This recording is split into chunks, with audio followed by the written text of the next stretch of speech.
Hello दोस्तों, आज की कहानी है स्वार्थ का शैतान। 3 महीने होने को आए थे सोनल को मायके में ठहरे हुए।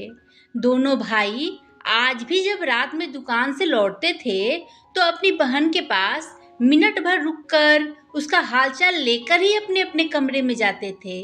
पर बड़ी भाभी के व्यवहार में कुछ कुछ बदलाव सा दिखने लगा था। अभी 2.5 साल पहले ही तो सोनल और नीरज का विवाह बड़े धूमधाम से हुआ था।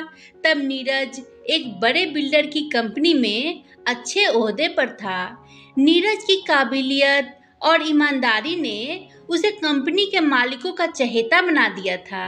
अच्छी तनख्वाह के साथ साथ रहने को कंपनी की तरफ से मकान भी मिला था नीरज को। नीरज और सोनल का हनीमून भी कंपनी की तरफ से प्रायोजित था। विवाह में बड़े भैया ने नीरज के हाथों में सोनल का हाथ देते हुए कहा था कि बहन नहीं, बेटी दे रहा हूँ, हमेशा ध्यान रखना मेरी बिटिया का। नीरज ने भी सोनल की खुशी और आराम का पूरा ख्याल रखा था। कंपनी के कामों में दिन रात व्यस्त रहने के बावजूद वो थोड़े थोड़े समय पर सोनल से बात कर लेता था ताकि वो अकेलापन न महसूस करे। विवाह के साल भर बाद सोनल की गोद में रूही के रूप में एक प्यारी सी बिटिया आ गई थी। रूही की खबर मिलते ही अगले दिन सारा मायका सोनल और उसकी बिटिया से मिलने आ गया था। कितने सारे तोहफे लेकर आए थे सब लोग। नीरज ने घर को रंग बिरंगे फूलों से सजाया था। सोनल के एक तरफ बेहद प्यार करने वाला पति था तो दूसरी तरफ उस पर ममता लुटाने वाला मायका।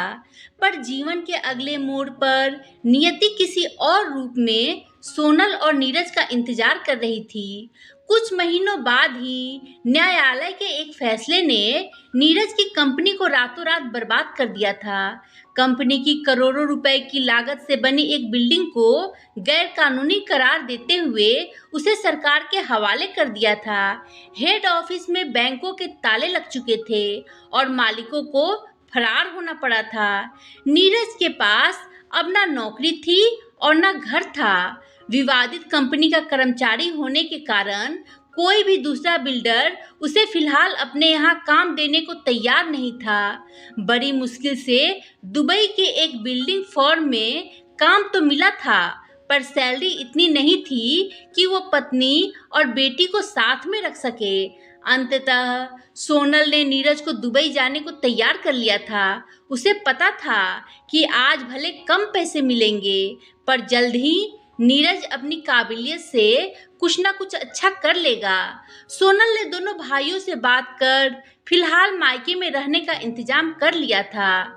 सोनल को कहाँ पता था कि जिस घर में वो सबकी लाडली थी और जहाँ उसकी छोटी सी उदासी से पूरा घर उसके इर्द गिर्द जमा हो जाता था, अब वो वहाँ मेहमान बन चुकी है। जैसे जैसे समय बीत रहा था, पड़ोसियों और आने जाने वाले मेहमानों के तीखे सवाल सोनल को अंदर ही अंदर कमजोर करते जा रहे थे।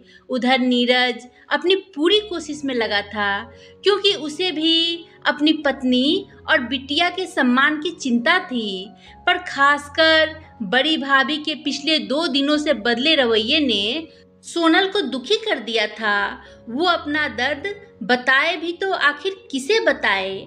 रूही को सुलाकर वो तकिए में मुंह छुपाए सुबक सुबक कर रो पड़ी थी। तकिया मानो तेज बारिश में भीग गया हो।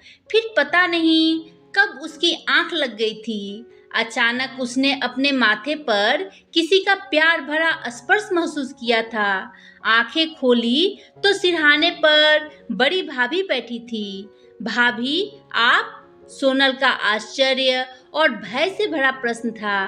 भय इसलिए कि 2 दिनों से बदली बदली सी भाभी उसे बाहर जाने का आदेश तो देने नहीं आई थी। कुछ देर तक भाभी एकदम खामोश बस सोनल के माथे को सहला रही थी। सोनल, आज मैं बहुत दिनों बाद अपने विवाह के फोटो एल्बम के पन्ने पलट रही थी।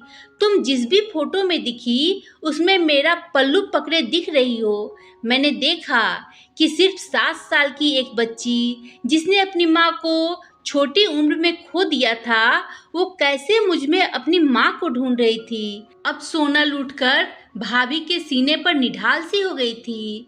फिर भाभी ने सोनल के सिर को सहलाते हुए कहा, मुझे याद है जब मैं नई नई इस घर में आई थी तो मेरी छोटी छोटी जरूरतों का कितनी मासूमियत से तुम ख्याल रखा करती थी।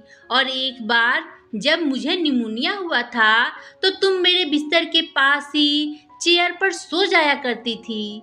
भाभी का गला अब बोलते बोलते भारी हो चला था।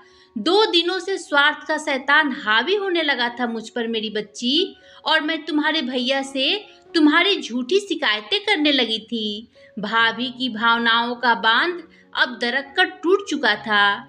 नीरज को अच्छे से काम सेट कर लेने दे, और एक पल के लिए भी मायके में रहने की ग्लानि अपने अंदर मत लाना। मैं तो दूसरे घर से विदा होकर आई हूँ, पर तुमने तो जन्म लिया है यहाँ, और एक बेटी अपनी माँ के लिए कब से बोझ बनने लगी थी। सोनल ज्यादा कुछ नहीं बोल पाई थी, बस भाभी माँ बोलते हुए भाभी के गले से लिपट गई थी।